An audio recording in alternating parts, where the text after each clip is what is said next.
सनातन धर्म ज्ञान गंगा चैनल में आप सभी का स्वागत है।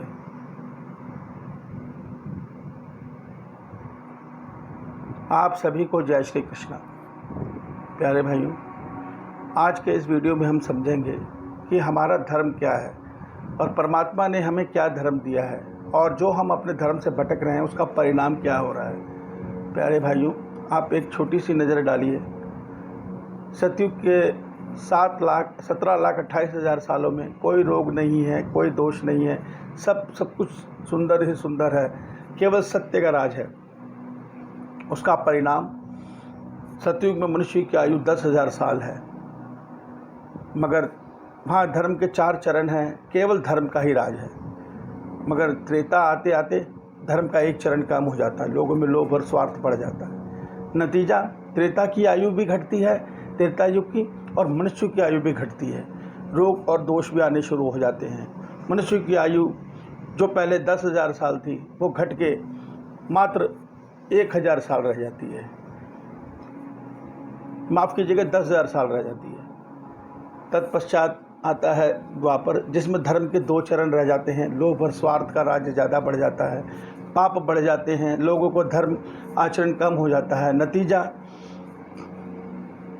द्वापर की युग की तो उम्र घटती ही है, साथ में मनुष्य की उम्र भी घट जाती है और रोग और दोष और विकार मनुष्य में बढ़ जाते हैं और द्वापर के मनुष्य की आयु केवल 1,000 साल रह जाती है। कलयुग आते आते धर्म का केवल 1 चरण रह जाता है और कलयुग की आयु 4,32,000 साल और मनुष्य की आयु केवल 100 वर्ष रह जाती है। मगर आज 5,000 साल बीतते बीतते हम उन 100 वर्षों में से भी लगभग 20 वर्ष गवा चुके हैं। आज मनुष्य की औसत आयु 80 के करीब आ गई है और हमारे शास्त्र कहते हैं इस कलयुग के अंत तक मनुष्य की आयु सिर्फ 15 साल रह जाएगी। क्यों? लोभ, स्वार्थ, पाप और अधर्म पे चलकर। अब धर्म क्या है? धर्म का अनेकों धर्म हैं, मगर उसमें से आज हम मेन बात समझते हैं कि हम आज समाज में जाति व्यवस्था में बट गए हैं। ब्राह्मण, क्षत्रिय, शूद्र, वैश्य, ऊंच नीच की भावना में बट गए हैं और हम इन चीज़ों का अर्थ भूल चुके हैं।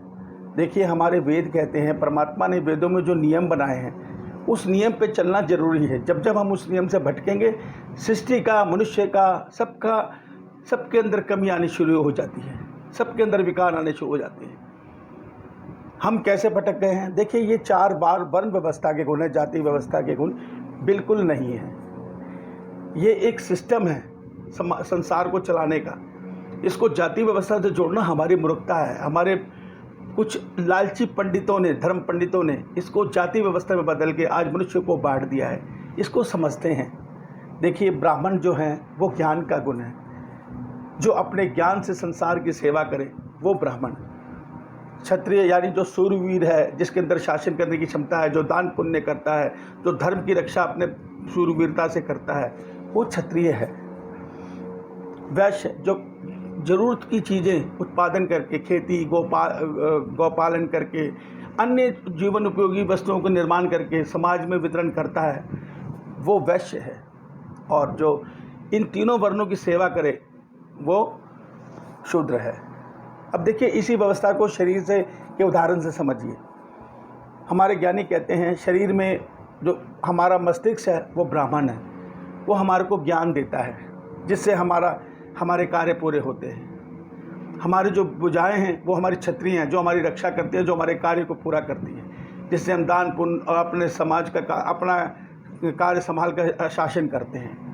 हमारा जो पेट है वो वैश्य बोला गया है, जो हमारे पूरे शरीर का भरण पोषण करता है, सबको ग्रहण करके सब पूरे शरीर का भरण पोषण करता है। हमारे जो 2 चरण हैं उनको शूद्र बोला गया है। ये बेचारे हमें जहाँ इधर उधर ले जाके हमारी सेवा करते हैं, तो ये शूद्र बोले गए हैं। देखिए, इस व्यवस्था के अंदर आप किसी भी एक के बगैर इस शरीर की कल्पना कर सकते हैं? बिल्कुल नहीं कर सकते, क्योंकि ये पूरे शरीर के लिए ये चारों चीज़ें बहुत ज़रूरी हैं। अब आप अपने व्यवसाय को देखिए। आप अपना व्यवसाय खोलते हैं, एक मैनेजर को हायर करते हैं, उसको हायर करते हैं, कहते हैं कि आप मेरे काम को संभालो, अपने ज्ञान से इसको आगे बढ़ाओ। वो मैनेजर ब्राह्मण का कार्य करता है आपको उसमें।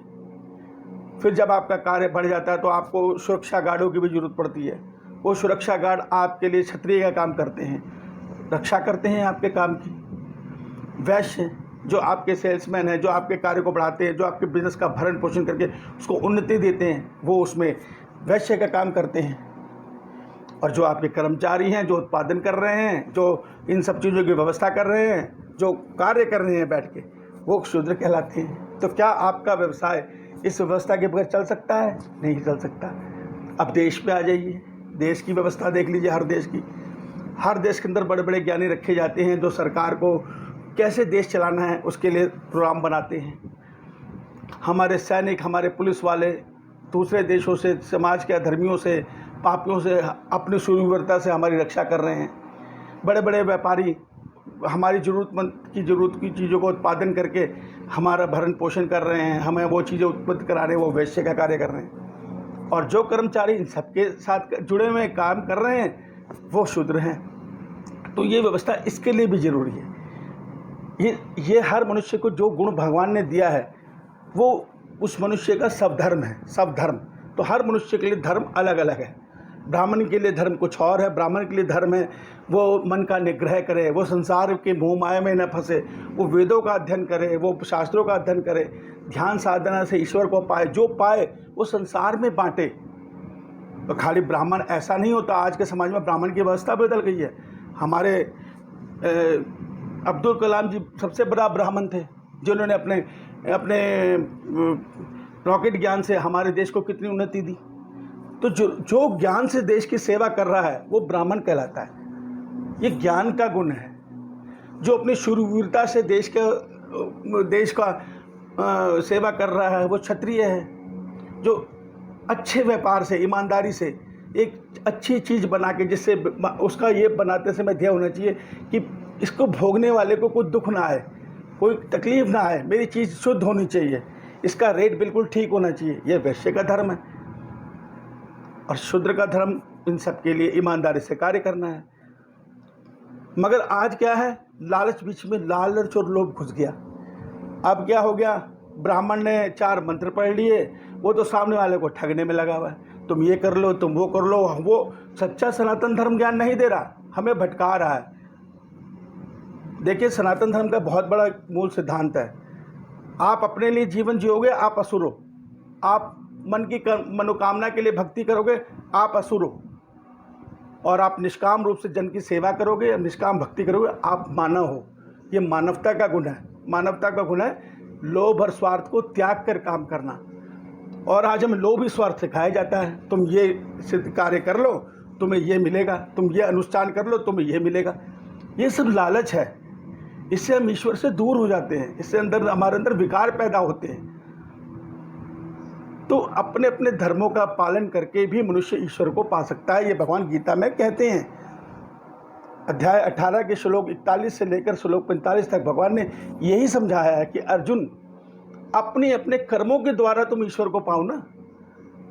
अब आप कहोगे ब्राह्मण के पास तो बड़ा अच्छा अवसर है कि ब्राह्मण तो ध्यान करेगा, वेद पढ़ेगा और भगवान की भक्ति करेगा, ईश्वर को पालेगा, बेचारा शुद्ध तो सेवा करता रह जाएगा। नहीं, भगवान कहते हैं जो अपने अपने धर्म का ईमानदारी से पालन कर रहा है और मन से मुझसे जुड़ा हुआ है वो मुझे ही प्राप्त करेगा। मेरे लिए कोई ऊंचा नीचा नहीं है। मेरे लिए ब्राह्मण शूद्र एक समान है, मगर वो ईमानदार होने चाहिए, वो सच्चे होने चाहिए, उनके अंदर जन सेवा का, संसार सेवा का भाव होना चाहिए। वो केवल निज स्वार्थ के लिए सोच के जीवन जिएगा तो पतन की ओर चला जाएगा। पतन क्या होता है? देखिए, इस जीवन में कर्म करना, मन की सोचना, वो हम सोचते हैं, मगर हमें मरने के बाद क्या जन्म मिलना है, क्या गुण मिलना है, ये भगवान निर्धारित करते हैं। कैसे? उनके 3 गुण हैं, सत्वगुण, रजगुण, तमस गुण। जब हम लोभ स्वार्थ में फंसते हैं, हम रजस गुण के अधीन हो जाते हैं। वो गुण हमारे अंदर प्रोग्राम बना के हमें अपने हिसाब से चलाता है। जब हम निष्काम कार्य करते हैं, सात्विक गुण आके हमारे को अपने हिसाब से ईश्वर की तरफ, हमारी मानवता की तरफ लेके जाता है। तमस गुण तो जानवरों का गुण है। मनुष्य मांस, मदिरा, स्त्री भोग, जो जानवर कार्य करते हैं वही तमस गुणी कार्य करता है। उसको अपने आत्मा, जीवात्मा के बारे में कोई ज्ञान नहीं होता। वो तो संसार को स्त्री पुरुष के सहयोग से उपजा हुआ जानता है। उससे बातें करो, उस सब चीज़ों को रूढ़िवादी करता है। तो हमारा धर्म बहुत बड़ा विज्ञान का धर्म है। मैंने आज एक छोटे से वर्ण व्यवस्था की बारे में जिक्र किया है। तो अपने अंदर भीतर के गुण को पहचानो। जो गुण ईश्वर ने तुम्हें दिया है उस गुण के अंदर ईमानदारी से रम जाओ। अगर तुम व्यापारी हो तो तुम्हारे अंदर ये भावना होनी चाहिए कि मेरा बनाया वो उत्पादन दूसरे के काम आए और मेरा रेट जो उचित मूल्य है वो मिलना चाहिए। और हमारे लिए सबके लिए एक धर्म भगवान ने निर्धारित किया है कि जो आप अर्पण कर रहे हो, जो आप भोजन कर रहे हो, जो आप खा रहे हो, जो आप भोग रहे हो, देखिए उसमें सब हाथ देवताओं का है। वो देवताओं की इच्छा से आपको मिला है। कैसे मिला है आपको? देवता का क्या हाथ है? अरे देवता कौन है? जल है, वायु है, अग्नि है, आकाश है, धरती है। आज जितनी केमिकल्स हैं दवाइयों के, सब धरती से ही उत्पादन होते हैं। विज्ञान ने कुछ नहीं बनाया। आज आप लोहे को देख लो, जितनी संसार में गाड़ियां घूम रही हैं, ये सारा लोहा धरती पे नहीं है। विज्ञान कहता है ये सारे का सारा उल्का पिंड के जरिए ब्रह्मांड से आया है। तो सोचिए, अगर लोहे का व्यापारी ट्रेन बना रहा है या लोहे का कार्य कर रहा है तो उसको देवताओं ने मदद करी है ना? नहीं करी है। तो आप जो ग्रहण करें प्रथम उस पर ब्रह्म को। देखिए सब कुछ पर ब्रह्म के अधीन चल रहा है। पर ब्रह्म के अधीन ब्रह्मा विष्णु महेश, उसके नीचे देवी देवता, देवी देवता के नीचे ये संसार, और हम सब उसको भोगने वाले। और हम ही जीवात्माएं बारी बारी इनमें सब कुछ बनते रहते हैं पर ब्रह्म को छोड़कर, और विष्णु जी और शंकर जी को छोड़कर बाकी हम सब चीज़ों में हम आते जाते रहते हैं। हम पशु की योनि में भी जाते हैं, हम ब्रह्मा जी भी बनते हैं। केवल कर्मों के द्वारा भगवान ने ये सब निर्धारित किया हुआ है। कर्म निष्काम करोगे, सारे कर्मों को ईश्वर को अर्पण कर दोगे तो ईश्वर को प्राप्त कर लोगे। केवल ईश्वर से प्रेम करके ईश्वर के लिए कार्य करोगे, ईश्वर को प्राप्त कर लोगे।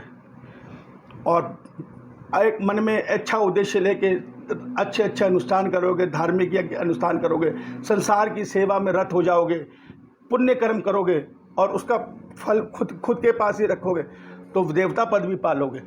मगर मनुष्य जीवन देवताओं से ज़्यादा श्रेष्ठ है। उसका उदाहरण मैं आपको दे देता हूँ। आदि शक्ति माँ दुर्गा जो भगवान की प्रकृति हैं, वो भगवान से उत्पन्न जरूर हैं, वो भगवान की कर्मचारी हैं, इस सृष्टि की देखरेख कर रही हैं, सृष्टि को चला रही हैं, मगर उन्हें भी ईश्वर को पाने की इच्छा है भक्ति से। तो वो वैष्णो देवी का रूप धरती हैं और भगवान से विनती करती है, मैं आपको पाना चाहती हूँ। भगवान कहते हैं ठीक है, तुम जाके ध्यान करो, तपस्या करो। वो आज त्रिकुटा पर्वत पर भगवान का परब्रह्म का ध्यान कर रही हैं उनको पाने के लिए।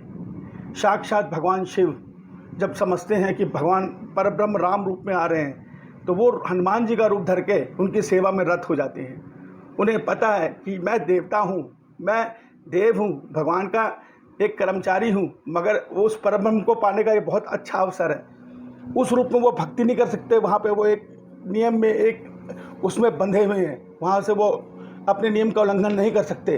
पर हनुमान रूप में वो भगवान की भक्ति करते हैं, पर ब्रह्म की भक्ति करते हैं और उनके संसार की सेवा करते हैं। देख लीजिए हनुमान जी कर्मयोग से संसार की सेवा कर रहे हैं। एक लाल लंगोटा चाहिए उनको, बस उन्हें संसार के मोह माया नहीं चाहिए, उन्हें केवल लाल लंगोटा चाहिए और भगवान का परब्रह्म का ध्यान चाहिए, बस इसी में खुश हैं वो चाहें क्या नहीं पा सकते परब्रह्म से, मगर वो कहते हैं नहीं प्रभु, मैं तो केवल आप ही का हूँ, आप मेरे हो। तो इस तरह के अनेकों रहस्य हमारे धर्म में छिपे हुए हैं। हम जिन्हें जानकर और अपने जीवन में ढालकर हम अपना उत्थान यानी हम अपनी उन्नति और गिराव दोनों कर सकते हैं। हम चाहें तो लोभ स्वार्थ के अधीन होकर नीचे गिर सकते हैं, हम चाहें तो निस्वार्थ भाव में संसार की सेवा कर उस परब्रह्म को मन में ध्यान कर हम ऊपर भी उठ सकते हैं। दोनों चीज़ें ईश्वर ने हमारे हाथ में दी है और अपनी प्रेरणा से वो अपना संदेश किसी न किसी के जरिए आप तक पहुंचाते भी हैं। तो इन चीज़ों को समझिए और अपने अपने सब धर्म का ईमानदारी से पालन कीजिए। हम आने वाले एपिसोडों में और बहुत कुछ जानेंगे। जय श्री राम, जय श्री कृष्णा। श्री भगवान आप सभी को मंगलमय, आनंदमय और भक्तिमय जीवन प्रदान करें। जय श्री कृष्ण।